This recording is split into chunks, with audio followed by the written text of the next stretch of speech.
সুপ্রিয় দর্শক, আসসালামু আলাইকুম। খাদ্য রং চ্যানেল থেকে আপনাদের সকলকে জানাচ্ছি স্বাগতম। আশা করছি আপনারা সকলেই ভালো আছেন। আলহামদুলিল্লাহ, আমিও অনেক ভালো আছি। তো আজকের রেসিপিতে আমি তৈরি করে দেখাবো খুবই সহজ এবং মজাদার একটি রেসিপি। মাত্র 2 কাপ ময়দা এবং একটি ডিম দিয়ে এত সুন্দর এত মজাদার একটি রেসিপি তৈরি করে দেখাচ্ছি আপনাদেরকে। তো চলুন তাহলে দেখে নিই আমি কিভাবে এই রেসিপিটি তৈরি করে নিয়েছি। রেসিপিটি তৈরি করার জন্য প্রথমে আমি এখানে হাফ কাপের থেকেও কম দুধ নিয়ে নিয়েছি। এখানে কুসুম গরম দুধ নিয়ে নিয়েছি। দিয়ে দিচ্ছি একটি ডিম। এবার দুধ আর ডিমটাকে খুব ভালো করে ফেটিয়ে নিব।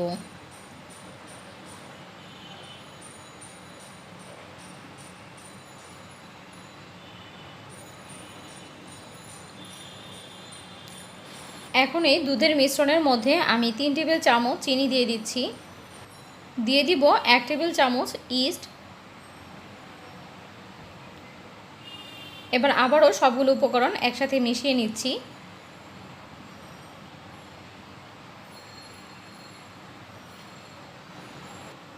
সবগুলো একসাথে খুব ভালো করে মেশানো হয়ে গেলে এর মধ্যে আমি দিয়ে দিব 3 থেকে 4 ফোঁটার মতো চকলেট এসেন্স। আপনারা চাইলে এখানে ভ্যানিলা এসেন্সটাও দিতে পারেন। আমি চকলেট এসেন্সটা দিয়েছি এবং দিয়ে দিচ্ছি 1 কাপ ময়দা। প্রথমে আমি 1 কাপ ময়দা দিয়ে খুব ভালো করে মিশিয়ে নিচ্ছি। তো দেখতে পাচ্ছেন আমাদের এখানে কিন্তু আরও ময়দা লাগবে, তো আমি আরও 1 কাপ ময়দা দিয়ে দিচ্ছি।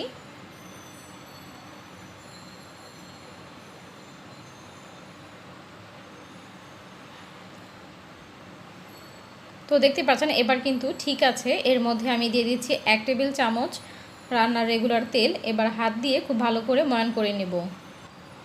হাত দিয়ে খুব ভালো করে ময়ান করে নিচ্ছি। তো আপনারা দেখতে পাচ্ছেন এই পর্যায়ে এখন পর্যন্ত কিন্তু আমি লবণ দিইনি। আসলে আমি লবণ দিতে ভুলে গিয়েছিলাম। তো এই পর্যায়ে আমার মনে হয়েছে আমি লবণ দিইনি। তারপর আমি পরিমাণ মতো লবণ দিয়ে আবারও খুব ভালো করে মাখিয়ে নিচ্ছি।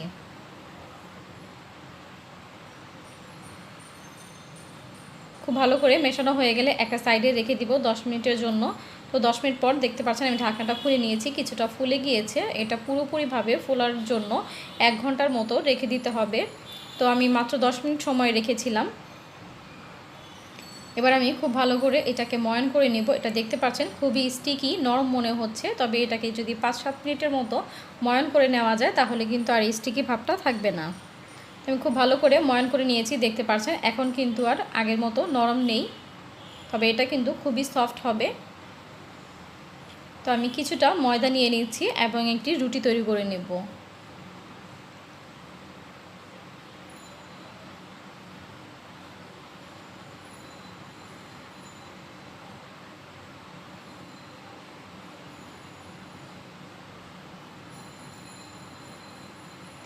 দেখতে পাচ্ছেন আমি একটি রুটি তৈরি করে নিয়েছি। এবার একটি চাকুর সাহায্যে আমি রুটিটাকে মাঝখান দিয়ে কেটে দিচ্ছি।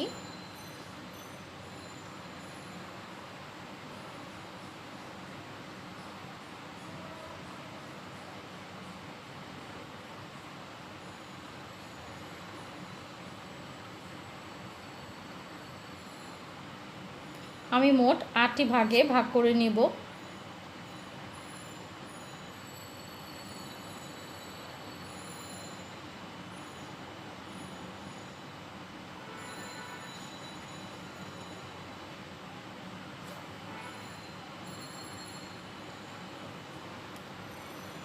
তো আমি একটা একটা করে সরিয়ে নিচ্ছি।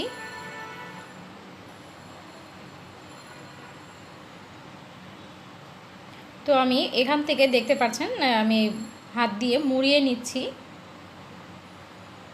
এবং চিকন অংশটা কিন্তু উপরে আসছে, তার জন্য কিন্তু সুন্দর একটি ডিজাইন তৈরি হয়ে যাচ্ছে। আমি আরও একটি তৈরি করে দেখাচ্ছি। চ্যাপ্টা অংশটা দিয়ে আমি এইভাবে মুড়িয়ে নিচ্ছি এবং চিকন অংশটা উপরে থাকছে। তো আমি একইভাবে বাকি নাস্তাগুলো রেডি করে নিব। তো দেখতে পাচ্ছেন আমি সবগুলো নাস্তা তৈরি করে নিয়েছি। এবার এগুলোকে আমি ডুবো তেলে ভেজে নিব। তেলটা যখন হালকা গরম হবে তখন নাস্তাগুলো দিয়ে দিতে হবে। আমার এখানে তেলটা কিন্তু বেশি গরম হয়ে গিয়েছে, আপনারা দেখতে পাচ্ছেন দেওয়ার সাথে সাথে কিন্তু কালার এসে গিয়েছে।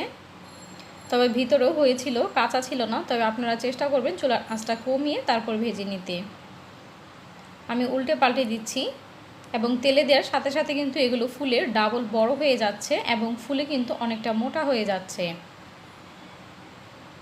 তো আমি উল্টে পাল্টে চারিদিকটা সমান করে ভেজে নিব এবং ছাঁকনির সাহায্যে তেল ছেঁকে তুলে নেব।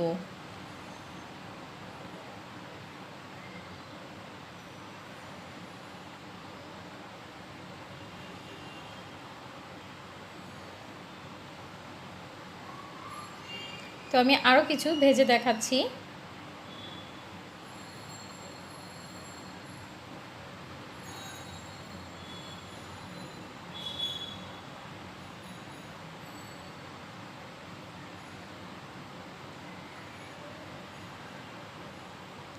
দেখতে পাচ্ছেন সুন্দর একটি কালার এসেছে। তো এই পর্যায়ে আমি তুলে নিচ্ছি। আমি বাকি নাস্তাগুলো এইভাবে তৈরি করে নিব।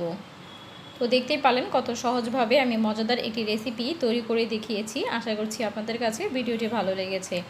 আপনারা অবশ্যই বাসায় একটিবারের জন্য হলেও নাস্তাটি তৈরি করে খাবেন। তো আমি আপনাদেরকে একটি ভেঙে দেখাচ্ছি যে ডুবো তেলে ভাজার জন্যও কিন্তু এর ভেতরে কোনো রকম তেল প্রবেশ করেনি। দেখতে পাচ্ছেন অনেক সফট হয়েছে কিন্তু। তো আমি একটি ভেঙে দেখাচ্ছি। দেখতে পাচ্ছেন এর ভিতরে কিন্তু কোনো তেলের পরিমাণ নেই। আমি খুব কাছ থেকে দেখানোর চেষ্টা করছি। দেখতে পাচ্ছেন এখানে কিন্তু কোনো তেল নেই, এর ভেতরে কোনো তেল প্রবেশ করেনি। এটি খেতে কিন্তু খুবই মজার হয়ে থাকে। তো আশা করছি আমার ভিডিওটি আপনাদের কাছে ভালো লেগেছে। ভিডিওটি ভালো লাগলে অবশ্যই একটি লাইক দিয়ে দিবেন এবং আপনাদের যদি কোনো মতামত থেকে থাকে তাহলে অবশ্যই কমেন্ট বক্সে কমেন্ট করে জানাবেন এবং আপনাদের ফ্রেন্ড অ্যান্ড ফ্যামিলির সাথে ভিডিওটি শেয়ার করে দিবেন। আমার চ্যানেলে যারা নতুন আছেন তারা অবশ্যই চ্যানেলটিকে সাবস্ক্রাইব করে বেল আইকনটি বাজিয়ে দিবেন। আজ এই পর্যন্তই। আল্লাহ হাফেজ।